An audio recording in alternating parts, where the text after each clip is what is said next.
So now the last piece I want to talk about is really every student. So this kind of builds upon what I talked about with the AP courses.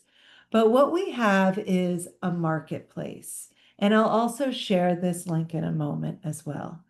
And this marketplace is a great opportunity. Not only can you see the course list and the catalog with the previous link, but you can actually search for a specific course, see all of the details, see the course outline and how it is built with a scaffolded approach and research design. I could geek out on the curriculum all day.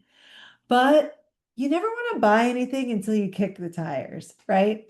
Well, in this marketplace that we utilize with StrongMind, we're able to actually view the course as a student, as a teacher, as a parent, so that you really can see, is this going to be a curriculum content that will help my student and resonate with their particular needs?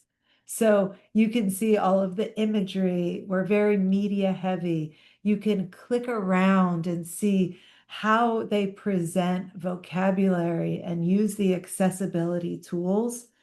It's just really nice that we have this option. So families know exactly the experience they're bringing to their students through this marketplace.